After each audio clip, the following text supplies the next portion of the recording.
All right, everyone. Welcome. Today, we're swapping our project manager hats for detective hats. We're about to step onto one of the biggest project management crime scenes in recent history. Our mission? To follow the evidence, uncover the clues, and figure out exactly how this project went so catastrophically wrong. First, I just want you to look at this number. 12 billion pounds. Let that sink in for a second. That is the estimated cost to the taxpayer for a project that, in the end, was just scrapped. It's a number so big it almost loses its meaning, and it is right at the heart of the mystery we're solving today. And hey, don't just take my word for it. This is how the UK Parliament's own Public Accounts Committee described the project we're digging into. The NHS National Programme for IT, or NPfIT for short.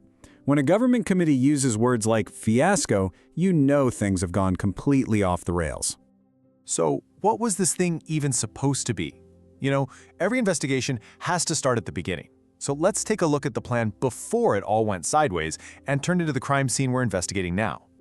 The goal, announced way back in 2002, was actually incredible. It was super ambitious and really noble. The whole point was to drag the National Health Service into the 21st century, creating one single connected digital system for the entire country. On paper, it's a fantastic vision, right?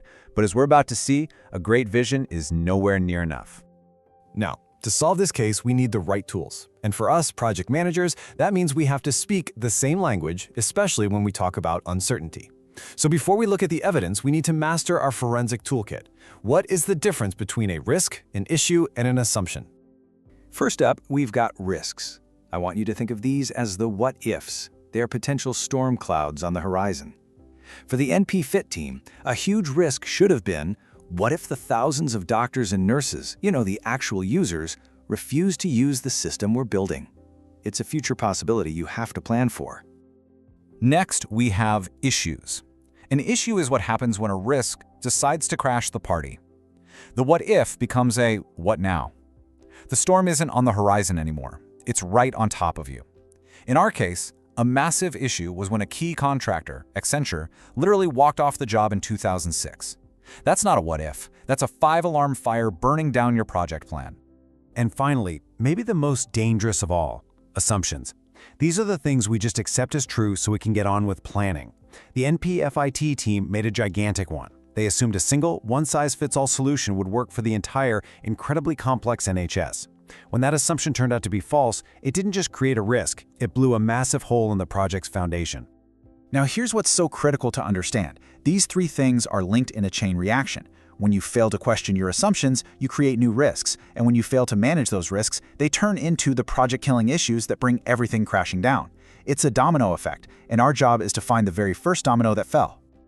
Okay, with our forensic toolkit ready to go, it is time to open the case file. Let's start examining the evidence and find out where the first cracks in this massive project started to show up. Clue number 1. And boy, is it a big one. The project completely failed to manage the risk of stakeholder resistance. They designed this massive system without really getting the buy-in from the doctors and nurses who had to use it every single day. So the very people this system was supposed to help ended up seeing it as something being forced on them. Clue number 2. They fatally underestimated how complex this was from a technical standpoint. They assumed this one rigid, centralized system would work everywhere. Well, this opened up the massive risk that the tech would be obsolete before they even finished building it, which is pretty much exactly what happened. Okay, this next piece of evidence isn't just a red flag, it's a giant, flashing, screaming neon sign. Think about it. One of your main suppliers, a global behemoth, walks away from a multi-billion-pound deal. That is your project screaming at the top of its lungs that it's in deep, deep trouble. And yet, what did they do? They just pushed forward. Unbelievable.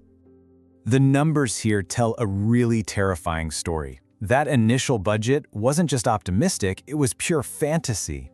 To go from a plan of $2.3 billion to a forecast of over $12 billion shows a complete, catastrophic failure in doing any kind of realistic risk analysis. They either had no idea what they were doing or they just chose to ignore the results. And it wasn't just the money. The schedule was just as disastrous. What was supposed to be a 3-year plan spiraled into nearly a decade of failure before the government finally, mercifully, pulled the plug. This wasn't a minor delay. This was a total loss of control.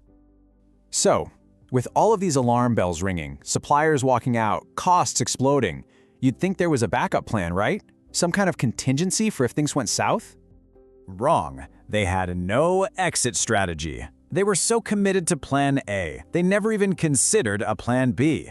This is a classic trap called escalation of commitment. They'd spent so much money and political capital, they couldn't admit it was failing. So when everything inevitably started to fall apart, the whole system just collapsed. So here's the smoking gun. The ultimate failure wasn't one bad decision. It was a complete and total breakdown of project oversight, of monitoring, and maybe most importantly, of accountability. And here's the proof. The evidence points to a revolving door of leaders. No single person was in charge long enough to actually own the risks. And without a clear owner, those critical risks just fell right through the cracks. Because as we all know, when everyone is responsible, nobody is. So, our investigation is complete. All the evidence is on the table. What's the final verdict on the NPfIT case? And, way more importantly, how can you use the lessons from this train wreck to make sure it never happens on one of your projects? The verdict is crystal clear. This project didn't die from one big mistake. It bled out from 1,000 cuts. It was a catastrophic, systemic failure of risk management across every single stage of the process, from planning and identifying all the way to responding and monitoring. But the good news is, from the ashes of this disaster, we get a powerful toolkit, a survival guide. These 7 steps learned directly from the NPfIT failure are your best defense.